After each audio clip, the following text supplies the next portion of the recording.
Hello, welcome to Bob's Dungeon. My name is Bob, I'll be your host. There are a lot of different role-playing games out there. One of the most popular genres in the role-playing games is the fantasy setting. The most popular of that being Dungeons & Dragons.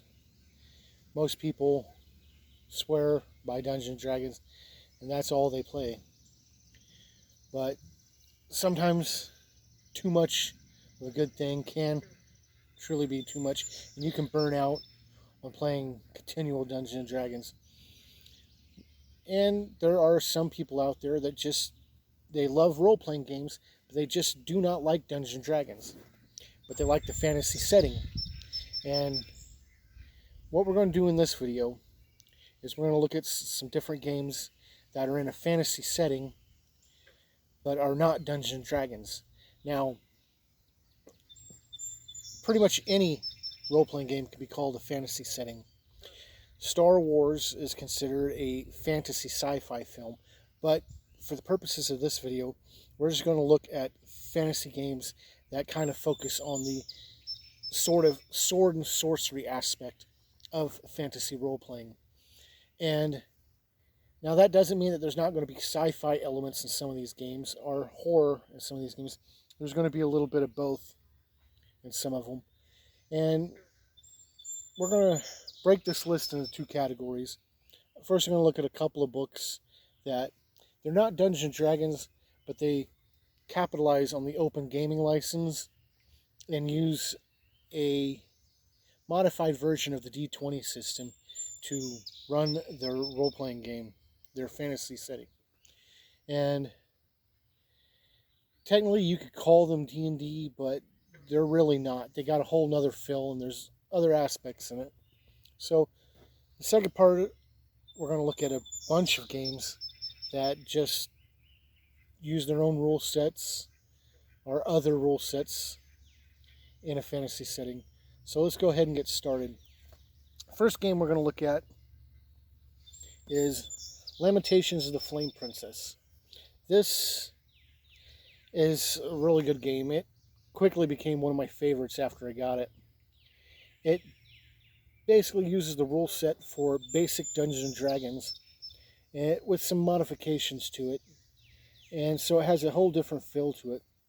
And it focuses on more of the horror aspect of fantasy role-playing. And some of the stuff for it can be pretty gruesome. And I kind of like that. So there's that one. The next one we're going to look at is probably the most famous of them. And that's Pathfinder 1st Edition. When Dungeons & Dragons switched over to 4th Edition, a lot of people were upset with it, and they either stuck with 3rd Edition, or they moved on and went to Pathfinder. And I have some friends that actually call Pathfinder the true 4th Edition, which is weird, but Pathfinder is pretty good. It's got the D&D feel to it, but it modifies the rules a little bit. It does its own thing, and has since evolved into its own game, and has even gone on to have a 2nd edition. The next book we're going to look at is Basic Fantasy Role-Playing. This is a really good book, and it kind of has the charm of the old feel of the old school Dungeons & Dragons, but it uses a modified version of the 3rd edition system. Stripped down, simplified, and is really good. This book is, if you could get your hands on it, it's really good to get. It's pretty cheap. You can get the PDF for free, and you can get a physical copy for like $5. So I'd really recommend looking into this one if you get the chance. The next one we're going to look at is EverQuest. And this one is a strange one. It is a tabletop role-playing game of the MMOR by the same name.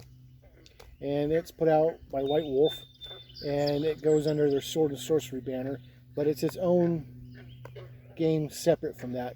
It's got all the classes and races from the video game, and has a unique way of doing character creation, even though it technically uses the 3rd edition rules. So that's pretty cool. And then we're going to move on to games that kind of have their own rules and so forth. First one we're going to look at is we're going to look at Morkborg. Oh boy. I have not got a chance to actually play this yet, but I really like what I've read in this book, and I've listened to some actual playthroughs. This game is extremely lethal to player characters, but at the same time, it just seems fun. You got to go into it with the proper mindset, but if you don't mind a lot of horror and a lot of player character death, this is a good book to look into. Character creation is extremely simple, so if anybody dies, it won't take them long to get back into it. The next one we're going to look at is kind of weird. Dark Sword Adventures. There was a series of books written by Margaret Weis and Tracy Hickman, famed for doing Dragonlance, and it was the Dark Sword trilogy. They later wrote a 4th book, a follow-up to it. They also wrote this. This has got a little short story in it about a guy traveling through the lands that the stories take place in, so you see more locations and stuff. And it also has rules for a role-playing game set in those books. And it uses its own system, and you get a choice whether you want to use 10-sided dice or odd and evens with hand gestures. And it has all the different paths for it. I'm not going to go into too much detail about it. I'll go into more detail when I do a video about it. But it's pretty nifty. Next thing we're going to look at might be considered a cheat to some, but these are generic role-playing games.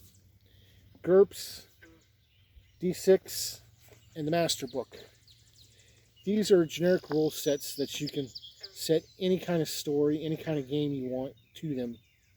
And there's just so much you can do with them. The D6 system, there's actually a D6 fantasy rules out there using the D6 system in a fantasy game. There is also, back in the 90s, they put out a role-playing game of Hercules and Xena, the warrior princess, using the D6 system. So the D6 system is no stranger to fantasy games. So the D6 system is a pretty decent way to go.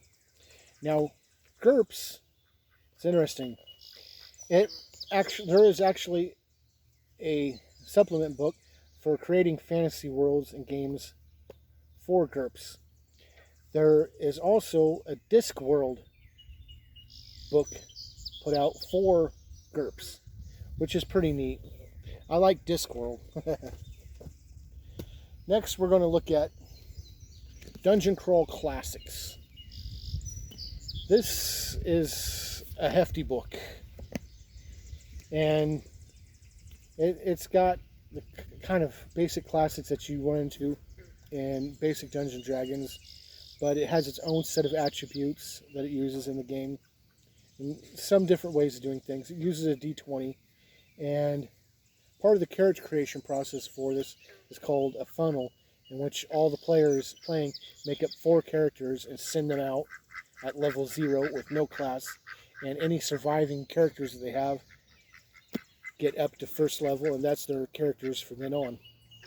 And it's pretty cool. I've run a couple of funnels through this, and it has always been fun. This is definitely a game to look into. The next is kind of going to be a weird one, but it's Alternity. Now, Alternity is a science fiction game set up for you to run science fiction games like superhero games, mutant games, space operas. But what's really neat about this is it actually has, you can set the technology level of your game in here. So you can use that and actually use it to run a fantasy game. and you can put in as much of the science fiction elements that this book presents, which can be pretty neat. There is a book for this so that you can actually run Gamma World in it. Gamma World is kind of a science fiction game, but it's also got some fantasy elements in it. So that's pretty cool. The next one, oh boy, is Jade Claw. And this one is kind of weird. It kind of got a Kung Fu setting for you and a kind of medieval China type deal. I haven't completely read through this one yet. I'm still working on it. But it's pretty neat. It's got your sword and sorcery type stuff in here, along with a good, healthy Oriental mystic thing. So it's pretty cool. Then we got Zweihander. Zweihander is a hefty book. It is really heavy. It is kind of a spiritual successor to the Warhammer game. And this is a grim, dark book. And it's pretty cool. I've read through it. And there are things I like about it and a couple things I don't like. I kind of like Warhammer better, but if you're looking for a dark game with a kind of more realistic tone to it, this would be it. Realistic in forgiving the fact that there'd be magic and stuff in it, of course.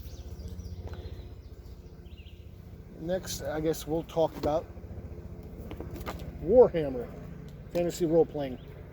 This is a pretty good book. It does its own thing and is really unique. You advance through your career paths and stuff. And I ran a game in this. It was a long time ago, but the game lasted for like a year, and everybody had a lot of fun. And it's grim and it's dark and pretty good, pretty easy to do. And then a neat one, Lord of the Rings role-playing game. This one, it kind of has a D&D feel to it, even though it's Lord of the Rings, and the fact that you have the different races that you can choose from, the classes. Instead of using D20s and the rest of the dice, you use D6s in this one. And it basically takes place after the War of the Ring, and you set your adventures in that time frame coming after the Great War. Then we got this one, again is weird, Shadowrun. Now Shadowrun is a straight up science fiction game, and the reason I'm including it is because it does have fantasy elements in it from the sword and sorcery bits. You got elves and dwarves and trolls, and you got magic with a high dose of science fiction set in a future era. And there are things I like in this game and things I don't like, but it is a pretty good alternative to Dungeons & Dragons. And the next is another favorite of mine, and that's Palladium Fantasy Role-Playing. And this, of course, uses the Palladium system. It's got a lot of neat classes in it. And yeah, if you're familiar with Palladium, you'll like this game. There's a lot of people that don't like Palladium, but I do. I'm a fan of Palladium. And this book is a really good alternative to Dungeons & Dragons. Next, we get into one I really don't care much for, and that's Exalted. Exalted has a lot of fans, so please don't hate me for not caring for this game much. But it's kind of weird in the way it goes. And it's got magic and the whole sword and sorcery thing, and it's got its own setting, its own world it belongs to, and it uses the storyteller system presented in the White Wolf games who published this. and but it's not, and technically it's compatible with other White Wolf games, but it's not meant to be. It's its own entity. And if you're looking for something different, you could look into this. This book does have a lot of fans. I'm not really one of them, but this book is definitely a legitimate alternative to Dungeons and Dragons. Now, next few, kind of questionable, but Vampire of the Dark Ages. And this is basically White Wolf's vampire set in the Dark Ages. And that's technically a horror game, but vampires have their own form of blood magic, and there are mages running around, and werewolves, and fairies, and the technology level is swords, so you kind of got a sword and sorcery thing going on there. So I kind of included it in here. And there are supplements for this, so that you can do werewolves and mages and fae. And it's pretty neat. I've run this quite a bit. And we're going to stick with White Wolf just a minute longer, because we got Changeling the Dreaming and Changeling the Lost. Now, these are two totally different games, and they're both pretty neat. I like Changeling the Lost a lot better, but these would be a fantasy setting, a fantasy game in a modern setting, where you're playing a changeling, basically a fae, and you're running around living your life, doing your thing. And they both take very different ways of getting about it, on how you became a changeling. And one, you were born that way, and the other, you were made that way. And they've got some horror elements to them, and they're completely compatible with White Wolf's other offerings, such as vampire and werewolf. But they are definitely a fantasy game in a modern setting. And sticking with that, we have Dreaming Cities. This one is kind of weird. It's an urban fantasy game using the tri-stat system, and it's kind of like Changeling. You're playing fae-like creatures in a modern setting. So again, it's a fantasy game in a modern setting. Not much more I can say about it. It's got its own system, which is not very difficult. And there are other books out using the tri-stat system that you could do crossovers, I guess, if you wanted. Be weird, but you could. And then finally, we're going to talk about Deathstalkers, the fantasy horror role-playing game.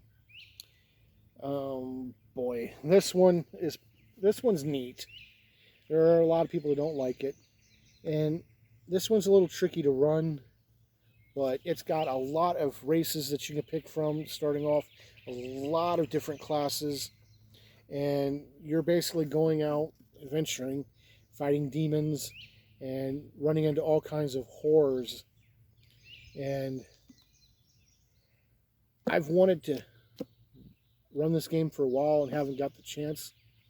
I did use the setting presented in this book, the world, and run it in it was either Pathfinder or Dungeons & Dragons. It was some years back. I don't remember which. And it ended with a TPK. So, don't know. But it's a pretty neat book. It would be worth checking out for you. And that's all the ones I've got that I'm going to show you. There are other fantasy games. This is by no means a complete list. There are far more out there. Far more I don't have. There's a book for a role-playing game for the Wheel of Time, a role-playing game for Game of Thrones, and basically if you can think of a popular story, there's a game for it. And a lot of generic type ones too. And there's just so many, and I really didn't know how to completely go about this. I just wanted to show you that there's more options out there in the fantasy settings for you other than Dungeons & Dragons. Now, I'm not hating on Dungeons & Dragons. I like Dungeons & Dragons. But sometimes you can burn out or need a change for a little bit. But you want to stick with the fantasy setting. And you can go sci-fi if you want, or horror. But if you want to stick with fantasy, any of these would be a good option for you. And hopefully you can glean some ideas of what you might want to look into, what might be out there that might interest you. But thank you for joining me at a look at these different games, and hopefully you'll join me next time where we'll talk about something else. Bye.